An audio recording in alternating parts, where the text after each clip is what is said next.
Good afternoon, everyone. So nice to see everyone joining us. I'm Robin Jones, and this is the Net Effect. We're so happy to have our CEO with us again, Dr. Joe Ritter. But before we get started, I definitely want to see and make sure that everything's working. If you would all please open your Q&A, that's how we'll be chatting today, and say your name and where you're from so we can make sure that that's working. And as we get going here, that's where we're going to be answering questions. Hey, Gabe, nice to see you. So if you have a question, be sure and put it in the Q&A. We're disabling the chat function.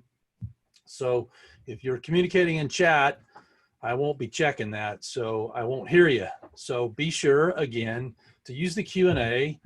It's open so everybody can see and so that I can see. So I'll be monitoring that throughout our call. Thank you. We're also broadcasting live on Facebook, so hello everyone in the Facebook world. And I think we'll get rolling here. So if anybody has any questions, like I said, please put them in the Q&A. If you're having any issues, let me know there, and I'll do my best to see if I can resolve those. So, as many of you know, our good friend, Dr. Ritter, he is one accomplished fellow.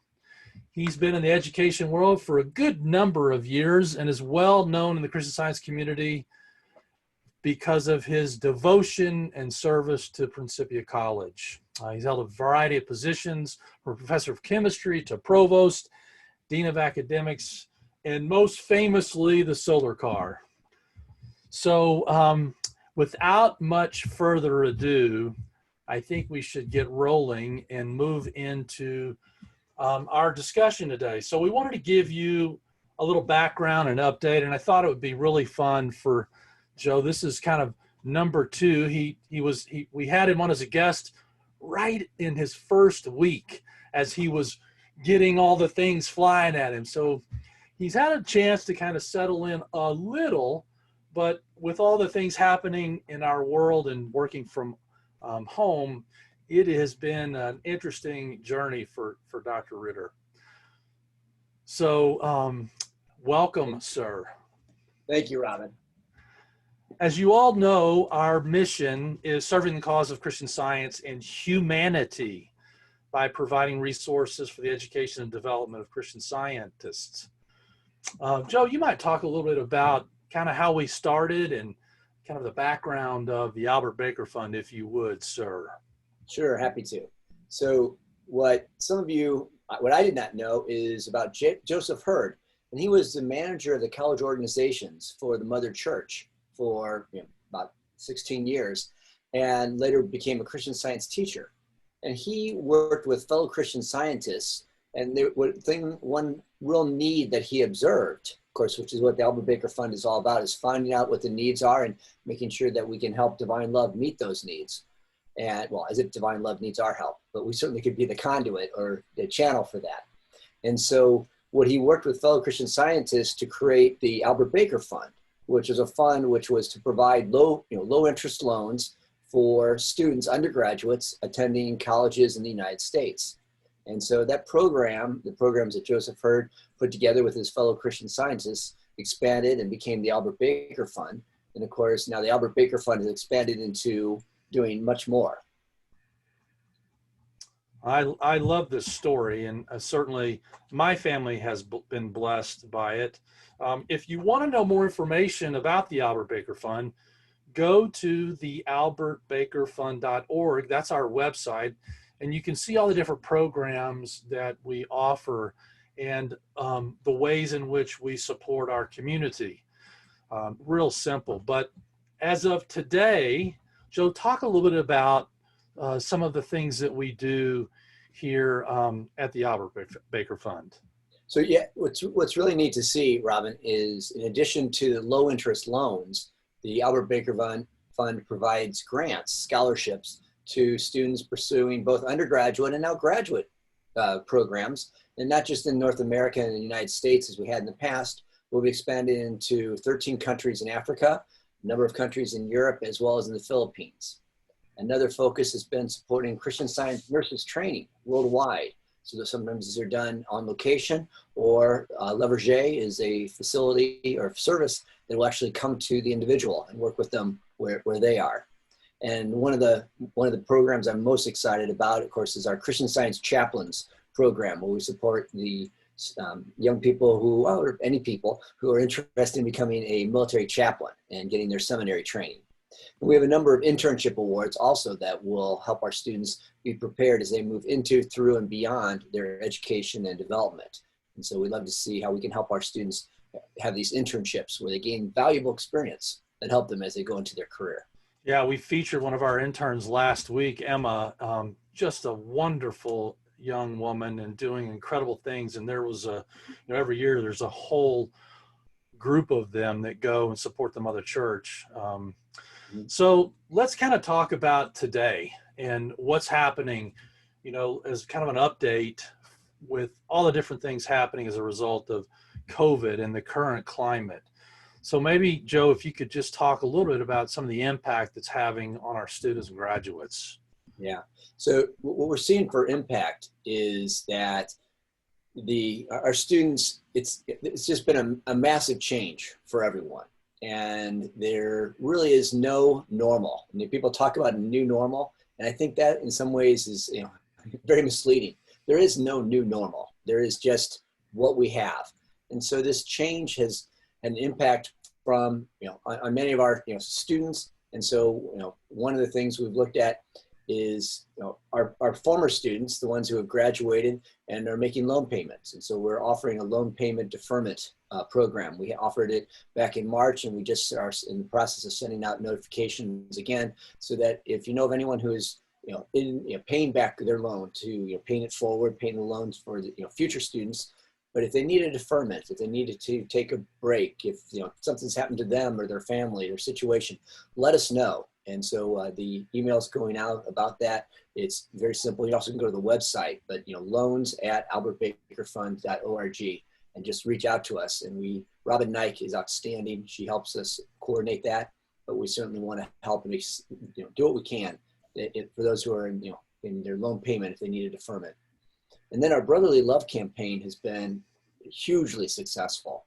And what happened was last spring, a number of our existing students reached out to us and said, for a number of reasons, and not going into any of the necessary details, but for a number of reasons, they weren't able to make their tuition payments, or they weren't able to pay their bills so they could finish out the semester. And of course, as some of you know, when you're going to college, sometimes you can pay your tuition all at once, or there might even be a payment plan where you're paying a certain amount each month to pay your tuition bills. And so these bills come due throughout the semester.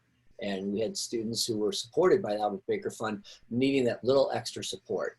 And so we had a special assistant program for just the spring, and recognized that it was much bigger than just that first group of students. And so it expanded into the Albert Baker Brotherly Love campaign, named for our namesake, Albert Baker, Mary Baker Eddy's beloved brother. And of course, I could talk about Albert Baker quite a bit. Amazing man. And he was anyway.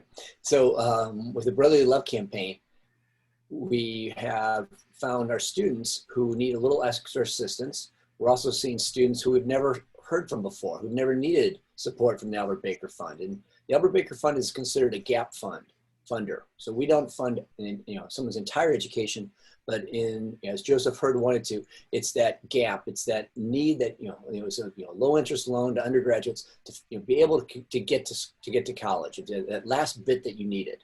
And so our average grant loan package pre-COVID, pre-Brotherly Love, was $4,500. And we're seeing that number now has gone up to closer to $7,600 for the average grant that's going out. And so the Brotherly Love campaign has provided that support to make 53 additional support 53 of these students so they could continue their education this fall. And so we're very grateful to see that. And then what else are we doing? Of course, the net effect career conversations and connections. One of the best things we can do is helping our students as they go into, through, and beyond their education, So what we want to do is help connect them with career allies. So whether it's someone who is working in their field or somebody who knows somebody who's working in their field, but turning each other to the Career Alliance, which is a group of Christian scientists and those friendly to Christian scientists journeying together. And it's amazing what we can see accomplished as we journey together through this experience. And so this is what we want to do to help everyone. So yeah, the overarching themes of what's happening is this massive change. A lot of students and a lot of people are finding this lack of motivation and having problems with time management. People who are very good, very effective in the career workplace, now when they're working from home, it seemed that many of us were thinking, well, this might last a month or two, and that was back in March. So it's been what, 6 months now, Robin? So, that's right. I got a daughter living in her bedroom again, and having to think about the internet connections and things like that, right? Absolutely. And they've actually said, for the first time since the Great Depression, over 50% of young people under 30 are living at home with their parents again. And so we're seeing a trend there. And so that's, there's anxiety. It's wonderful to be with family. We love it, but there's pressure that hasn't been there. And of course, that just reminds us of the need, I translate this theme to the need for daily metaphysical support. But there are students who are saying they want help, they want assistance, they want people to pray for them, they want people to work with them, to be available, to mentor them. And so we need to make sure that we're getting that daily support that we all need. And what about this? I mean, this is interesting too. Yeah, and I think this is one of the key things that's driving a lot of what's going on this fall. Yeah. Is we see the students the college students, college and universities, they want a residential college experience. They want to live with their peers. They want to learn with their peers. And for the most part, they want in-person classes. And the big thing there is, equating that with, or, balancing that with safety. So we want to make sure that there's safety involved. And an example, and in the state of California, which is, my new home state, in the state of California, the governor is being sued by, I would say both sides of the fence. There are those who are saying, you must open the schools. We need the schools to, K through 12 schools to be open for our kids. And it's, you don't have the right or authority to keep our schools closed. At the same time that the teachers union are having lawsuits saying you can't force us to work in unsafe conditions. And so, what's the governor to do? And that's kind of sums up the challenge. Is people want a residential college experience in K-12. They want that in-person experience. We are social beings and we like to be together. And this is one of the things that'll be interesting to see what changes are permanent and what changes are temporary in terms of careers. And so we found that a number of careers can be effective. You can get the job done by working remotely, but are you as effective? And so that kind of, that's kind of the question. Warren is asking a question. He says, please comment on the strengths and weaknesses between in-person and remote learning, or a combination of the two. Yeah. So, and there's age differential too. Right. Thanks for the question, Warren. So one of the issues, and this is all, a lot of the data I have was, we had an online program at Principia College, and we learned a lot in putting that forward. But what we found was that the average, the average 18 to 22-year-old was not really excited about online classes. They were willing to take an online class, and it was, the numbers were high. We would see that sometimes as many as 30 and 50% of college students were taking an online class. But if my daughter was any example, it was a class that they needed to take to graduate. It wasn't something they wanted to learn. It was something they had to take, a hoop they had to jump through. And if they could do it online asynchronously, well, they weren't that interested in the class anyway. And it was a way to get credit for it. Yeah, that was my experience too with our kids. That same exact thing. That definitely pinpoints it.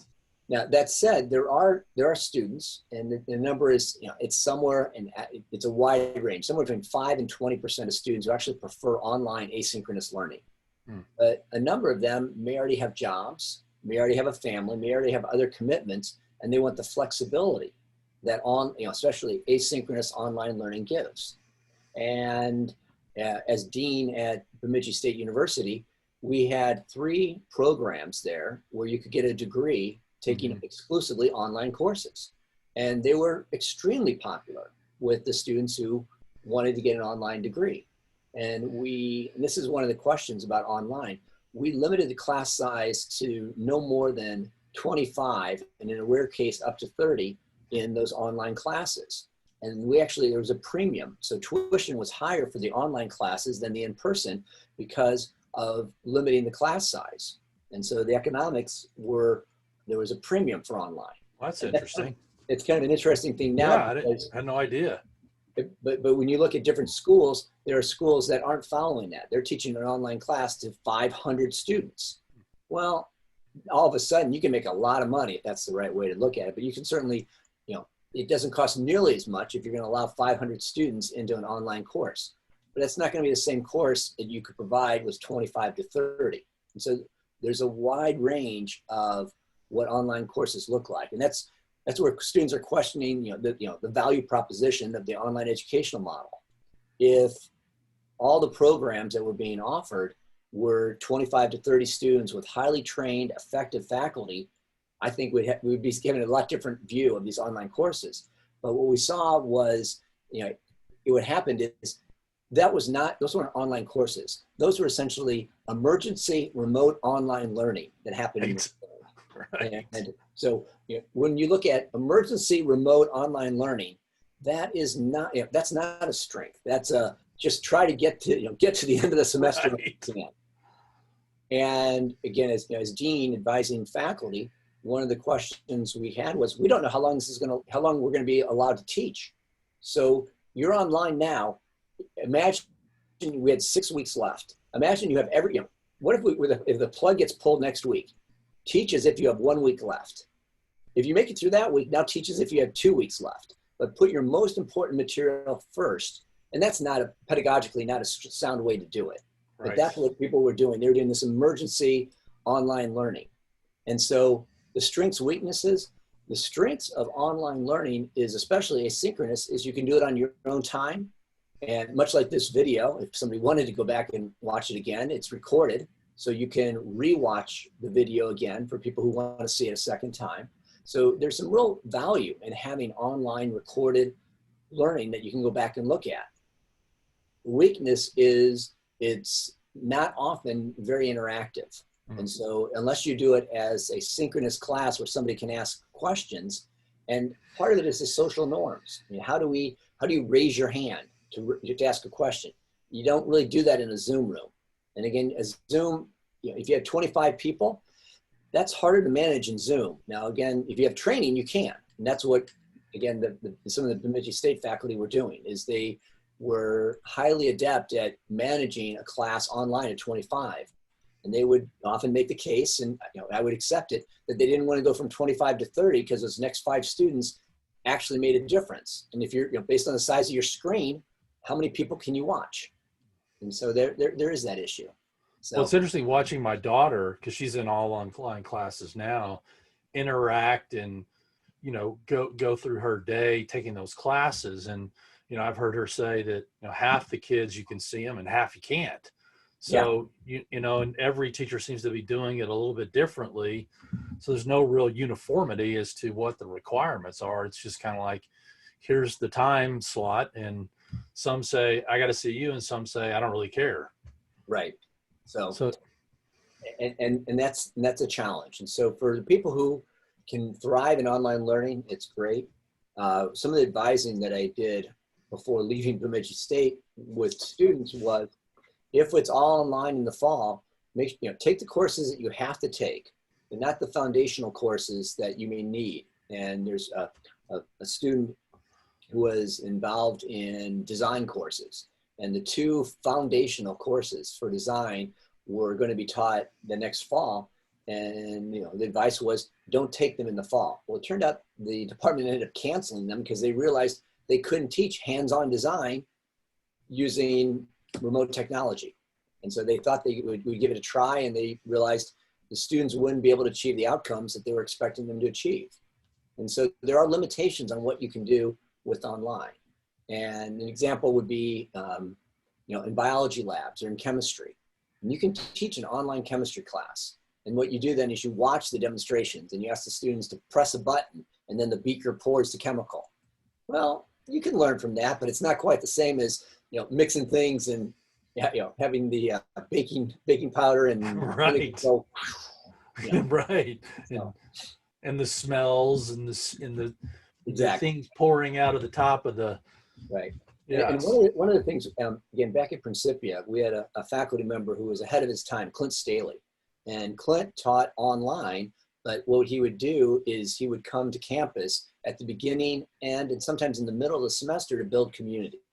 So he'd be on campus for the first week. And so that hybrid model, I think there's a lot to be said, because there are times when you want to have somebody who has expertise that can't be on campus, can't be in whatever the location is all semester long.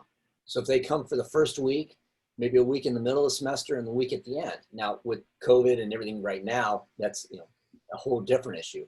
But I know a number of K-12 schools that are online only were pushing hard to try and have at least 1 week of in-person, because this is your third grade teacher and you can build community for a week, and then online works a lot better. And I think that's one of the big issues is using in-person to, or using the online to augment an in-person experience. I think we can do that. And so there's a lot of opportunity, but there are limitations. And so I think we're at a point now, Robin, where much like I am with the Albert Baker Fund, starting on June 2nd, and you had me on, the first week, I've caught my breath a little bit, and I can kind of look and say, okay, there are things that work and things that work very well. And there are things that are challenging and won't be the same, but we don't really have a chance. I think this is a fun slide. Yeah. To talk about some of those things. Yeah. And so one of the things that's interesting is, people have asked about what's happening in higher ed, what's happening across the country, and why.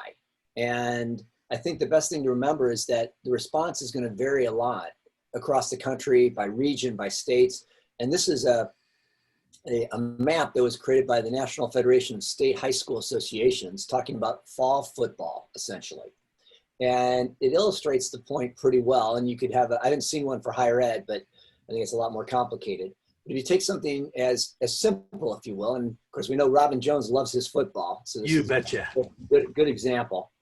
But we look and we see that there are, and this is actually from the Star Tribune in Minneapolis. So this was created by the National Federation of State High School Associations, but I want to say what the source was from. But we see that 14 states, this is current as of yesterday. As of yesterday, 14 states said they're going to have fall football with no changes. So it's going to be, they're not going to modify the season. They're going as is. And it's interesting to see, the Alabama, Tennessee, and Arkansas, Missouri, Oklahoma, Kansas, and then a group through the Midwest that is, a little more rural, have all chosen that.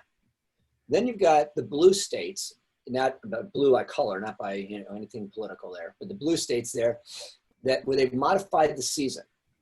And then the red star means that not only they modified the season, but 18 of the 37 states have said they're not going to have fall football. And what's interesting, the reason why this came up is Michigan, as of last week, had a red star in it. And just this week, the governor, working with other members of the state, has decided to allow fall football to occur. And Colorado is considering it. And so even with the difference across the country, across the region, across states, things are still continuing to change. And so Michigan has decided that they're going to allow fall football to occur under a modified season. Of course, this comes up in Minnesota because, wow, we're a lot like Michigan. Why isn't Minnesota allowing it? And I'll give you my quick analysis. The big difference with, so Minnesota and Illinois are two central, if you will, central Midwest states that don't have fall football. Minnesota has Minneapolis. Illinois has Chicago. And if you're going to treat the whole state the same, Minneapolis and Chicago, it's going to be very difficult to have fall football. It's just high density, high populations. Michigan has Detroit, but I'll leave that one alone. And so trying to figure, Colorado has Denver. And so we're treating states as if they are singular groups. And being in rural northern Minnesota, I've heard many times, and I think in many cases, accurately so, Northern Minnesota is not like the Twin Cities. So should we be acting like it's the same? Of course, California, where you are, Robin, I know where you like to coach football, it's got a red star. So Yeah, I don't know if that's we're planning to start our season in December. That's what Yep. we started a little bit in the summer, but then it got shut down. Yeah. So now they're looking at December to start, and there's some practice. I'm not involved in that right now, but there's been some some talk of practice coming up at some point before that, and school is all online, but they want to bring them in sometime in September. Some of the students in September. You and I were talking about this before we went live about the number of colleges that are already beginning to tell their students that they can expect the same thing in the springtime that they have right now. And then, looking at the different colleges and universities where kids are able to go to school and actually be on campus versus, and it looks a lot like this map as it relates to the schools in those places that are allowing it versus the ones that aren't, Exactly. And so, and every day things are changing again. And again, I think it's a matter of being able to, as Robin Jones says, pivot, pivot, pivot. That's right. So, this need to have flexibility and need to be able to be ready for change. And so, just in the last 2 days, Clemson, Miami of Ohio, and Brown University have all said that they are going to have the students move into campus next week and can begin in-person instruction. And so, each of those schools, Brown's a little different because it's in Rhode Island, Providence, Rhode Island, right, kind of in the hub between New York and Boston. So that one's kind of different. But Clemson's pretty rural. It's a town of about 15 to 20,000. They're going to bring 25,000 students in. Miami of Ohio, similar in Oxford, Ohio, a town of I think 15 to 20,000 people. Again, bringing in about 20,000 students. But they're planning to do in person. And they say in person, I'm pretty sure it's a hybrid. They're going to have, multiple models going on. But the schools that have said that they've done all online, like Cal State system, the largest public university system in the country, has said that they're going to be virtually all online again in the spring. And so what we're seeing is schools that have done something in the fall are saying what we did worked, and we're going to continue in the spring. So whether it's in person, continue as in person, hybrid will continue as hybrid, and online will continue online.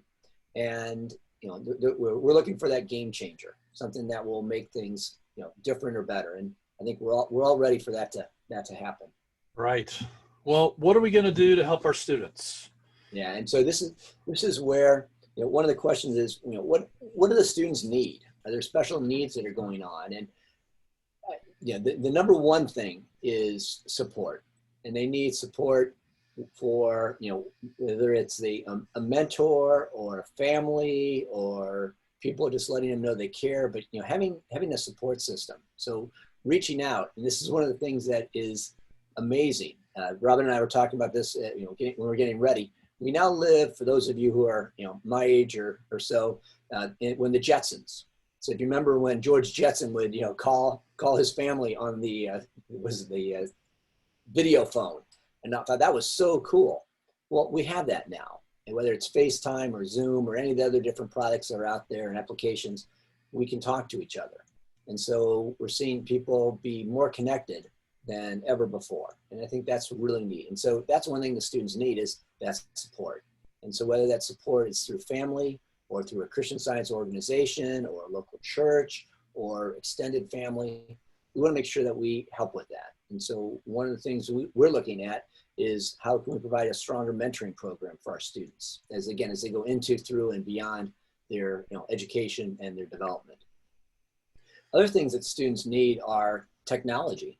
I mean, we know that there's a discrepancy, there's a gap between between financial background.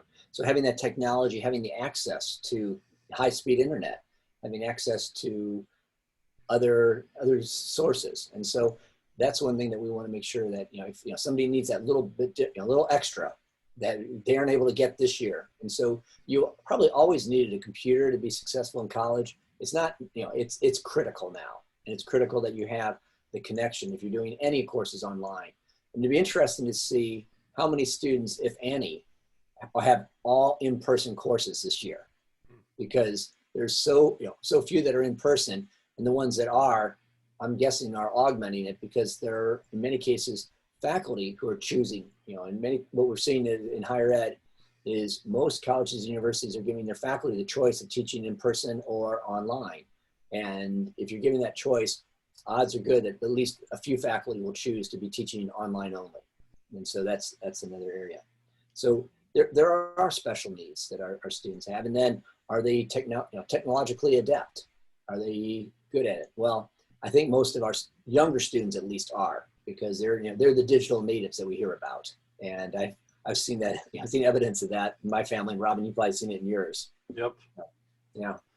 Well, one of the things too that students can do, and I continue when I talk to them, whether it's online or in groups, is to reach out and have conversations and continue those professional, striving to develop those professional connections, especially during this time when you can't go out and talk to people and you can't have those kind of in-person conversations.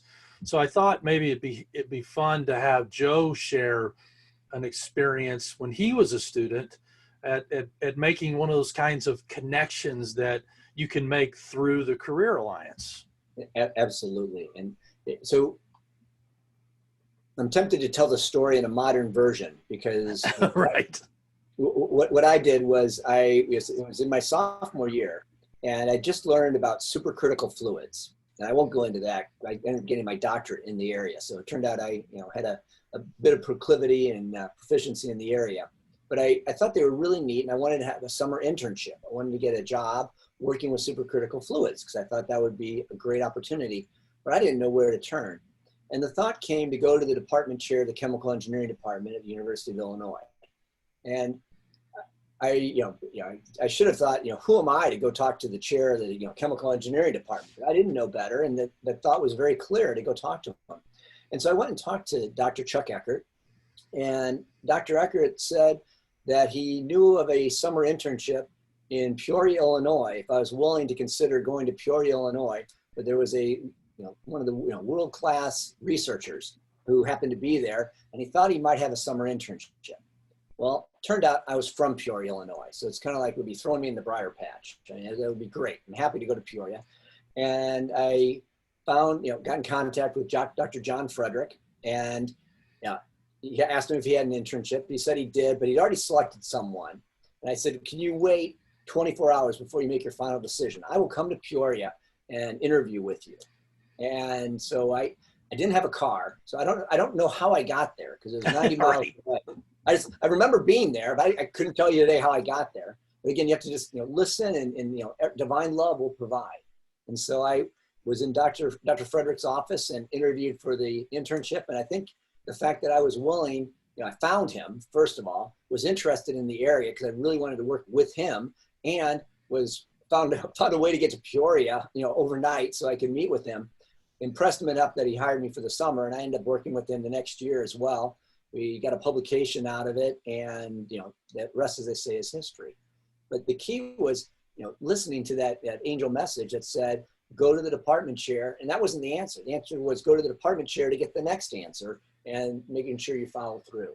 So there is only one network. I mean, we're all connected to the one mind, and so there's one mind, one God, who is loving, protecting, taking care of us all. And if we listen, that network. And again, this is where the Albert Baker Fund, we are not meeting every human need. The Albert Baker Fund, tries to help. We don't even need to help divine love, but we're a channel for that divine love expression of meeting every human need. And so the Career Alliance is one of the great ways that we can do that. I love that story. I think it shows such a great ability to trust, and be bold and be unafraid. Yeah. Right? There's a lot of, so going into the department chair, I mean, now right. I've been the dean, but at the time I remember it was pretty daunting, going into, who is it? Yeah. Yeah. And it Right. turned out that I ended up working for the department chair doing research for him as well. So I just, it was kind of fun. Well, it's kind of a double blessing. Absolutely. Yeah, when you have that obedience, it does follow suit, right? Well, I can't believe it, but we have blown through almost 40 minutes rather quickly, and we do have a few questions that we want to kind of get to. I think we did talk about the special needs that students are going to have because of the pandemic. We've addressed that, but Scott asks a question, and he says, "Will graduates be working at home or in a shared office?" And Scott, I think you're out there. It's good to see or hear from you. Yeah. And, that's a great question. And the answer is yes. And Right. it's going to depend, yes, both. It's going to depend a lot on the job. It's going to depend on the company. And what we're seeing, again, if you go back, don't go back to the football map because I know you'd want to spend a lot of time on that, Robin. But we're seeing different responses across the country. There are corporations, I think it's Goldman Sachs, but there are companies in New York City who are trying to reopen their offices. They want to get people back in the office.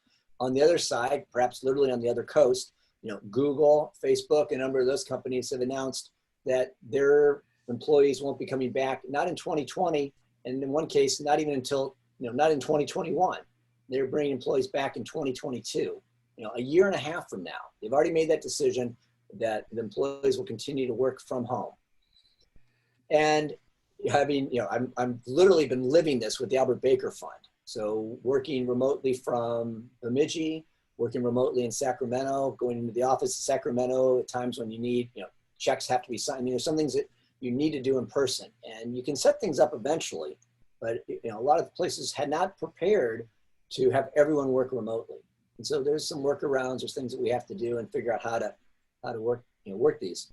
So one of the things that I've noticed though, and I think, for those who are thinking about, changing jobs, is think about, relocating. What is the job going to be? Is the job going to be 100% remote? And I'll take, Google as an example. If you were to take a job with Google right now, they say that they're not, you don't need to come into the office for the next year and a half. Now, I don't know how they hire, there's a whole process of getting hired. But at some point in time, Google, we know, invested a lot of money in their campuses. So there likely will be a time where they will want you to come back in. Now, it might be a year and a half from now, so you have plenty of time to transition and get to Seattle or wherever you're going to with Google. But recognize what is the job you're being hired for? Is the expectation 1 day a week, 1 day a month, 5 days a week, but not right now? But as you look for relocation or thinking about it, there's a lot of jobs that you don't have to be there. We have someone who works for the one person who works for the Albert Baker Fund, who's out in Oklahoma and does amazing work, for us. And I don't think we'll ever be in Sacramento. And it'd be wonderful for Robin Nike. I don't know if you're out there, but if you are, we'd love to have you in Sacramento. But there's some jobs that can completely be done remotely and don't need to be there. And so there will be those people who will be getting jobs like that, and they will be working remotely. There's also teamwork, and I think that we're getting better as a country, maybe as a world, doing teamwork via Zoom or whatever the remote platforms are.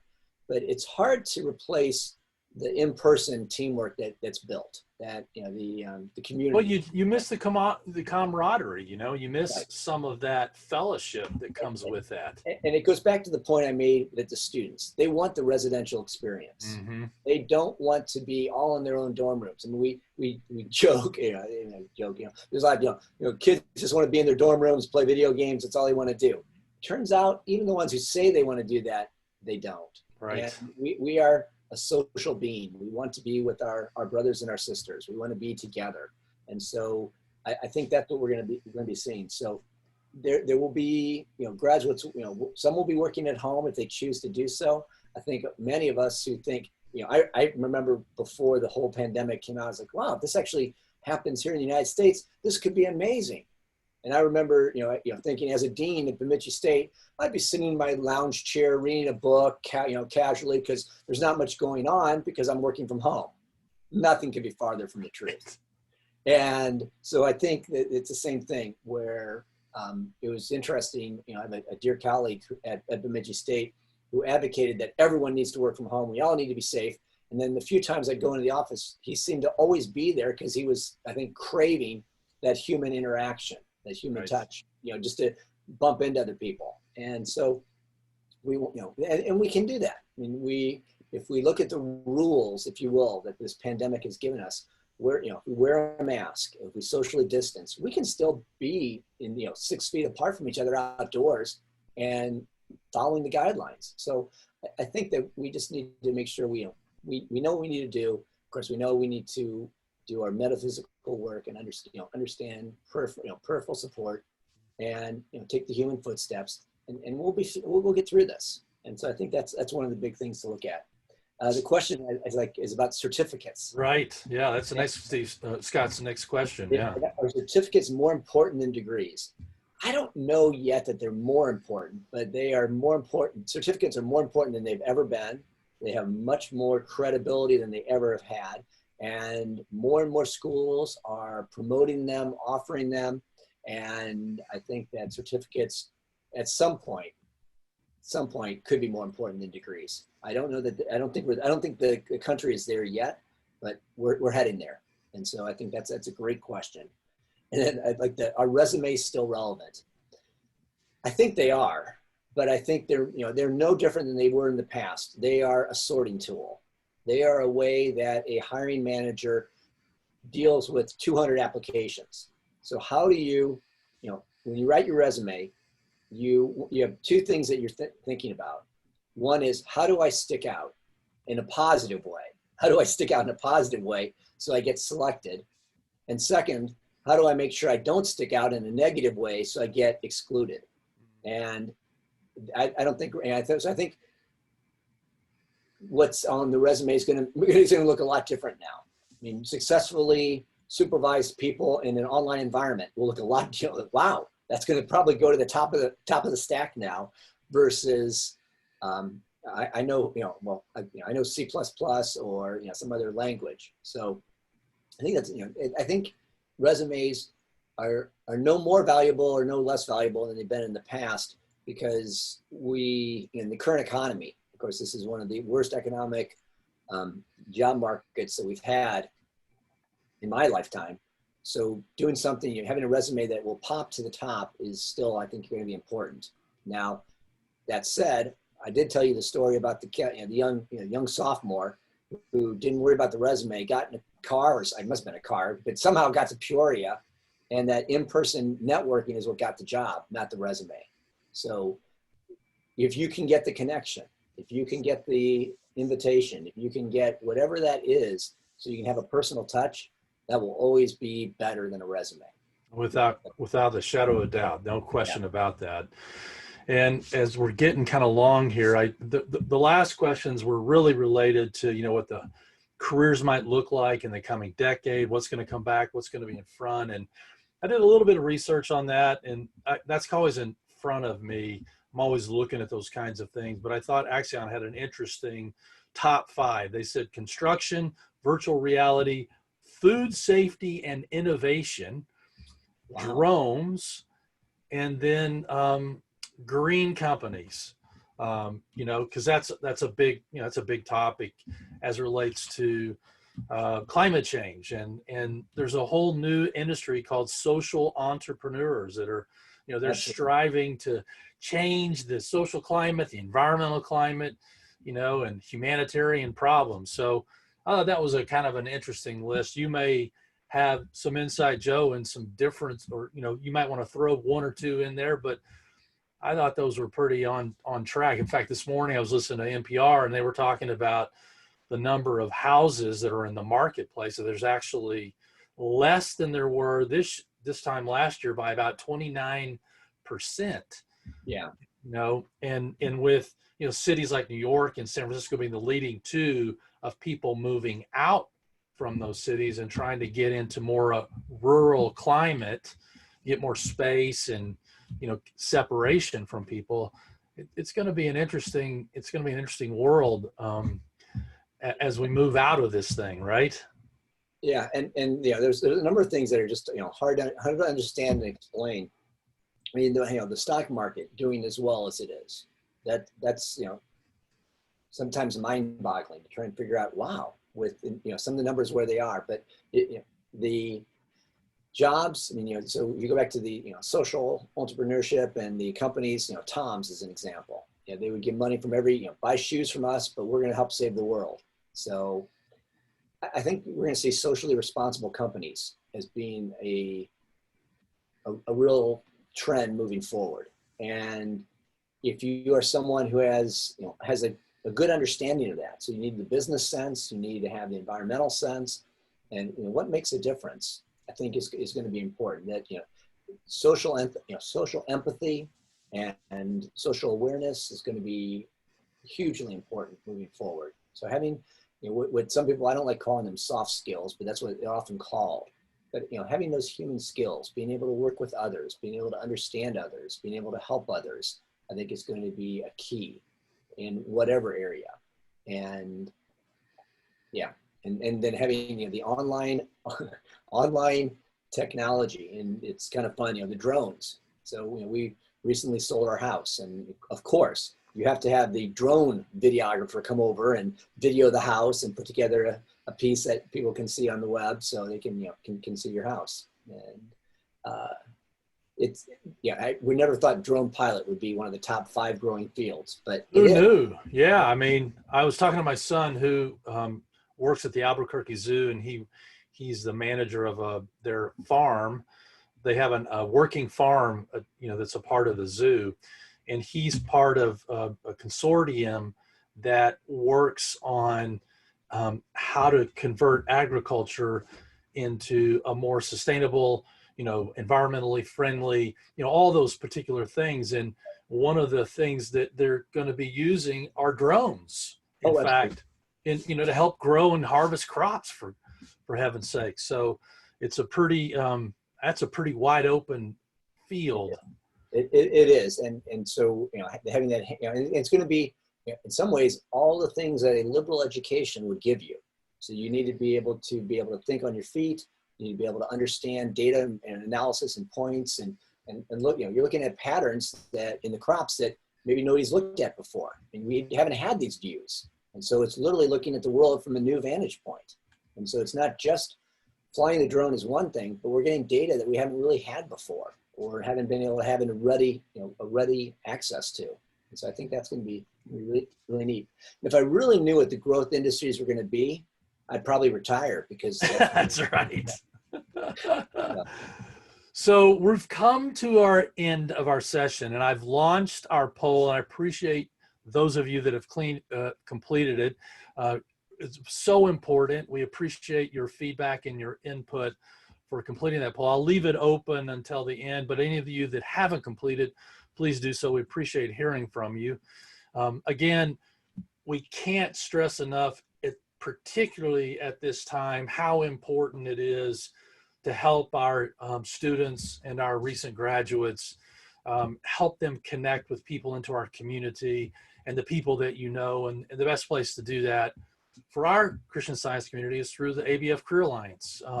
All you have to do is go to abfcareeralliance.org and click that yellow tab right there that says Career Allies and Employers to post a job, to post a one-to-one career connection, to post an internship, so that we can connect you and our students can be connected. And for those students that are out there, you can post a student connection, so you can connect with other students, and employers can connect with you and find you. So one-to-one career connections, job opportunities, internships, and externships. And in fact, this week I posted these jobs, or a few of these jobs. So the accountant at the Principal Foundation, the student affairs manager at Penn College, and I thought this one was really interesting, education online tutoring. So this Career Ally is available for all age levels, especially creative and remedial teaching for K through 12 students. I'm also interested in connecting with other tutors and would-be tutors around the world. I'm always amazed, Joe. I had another appointment for a future guest this morning on the Net Effect, a new person, and the amount of the people that are in our community are amazing. It's incredible. Yeah, absolutely. And I am just so grateful that people are actually moving forward and willing to put themselves out there so they can help these students and job seekers and people that have been furloughed or now unemployed. I talked to another one of our crew today who just was furloughed or terminated from his job. So it is happening, and we just need to be conscious of how we can help them. And we are helping those folks on a weekly and daily basis. And as Joe mentioned earlier, gratitude, outpouring of love. We so appreciate all those that are contributing to the Brotherly Love campaign. Keep it up. Our students are the ones that are being blessed by that. And as Joe outlined earlier, the need has gone up substantially. And I've said time and time again that my kids were impacted as well. They lost their jobs that they depend on to help pay for their education. So they are like many students that are out there today. Be sure that you're liking us on Facebook and you're following us on Twitter, on Instagram, and connecting with us on LinkedIn. I post those jobs and those career connections. And then we have all kinds of wonderful information that we're passing along with all the programs that we're doing that we mentioned today. It's a great way to keep in touch with us, and tell your friends and family to follow us as well. Great. We've come, Joe, terrific. I mean, what a great session today. Wonderful information. So helpful to everyone that's out there. We just appreciate you. We're so grateful to have you at the Albert Baker Fund. It's great to be here. It's great to be able to help so many people. So, and it's great to be just part of this community working together. Well, I had another terrific time, and I'm looking forward again, already starting our planning for next week. Got a terrific guest coming up, one of our recent graduates. And so it'll be a wonderful session again. And thank you all. And thank you again, Joe. And you guys have a wonderful weekend. Great. Thanks, Robin. Thanks for having me. Yep. Thank you all. See ya.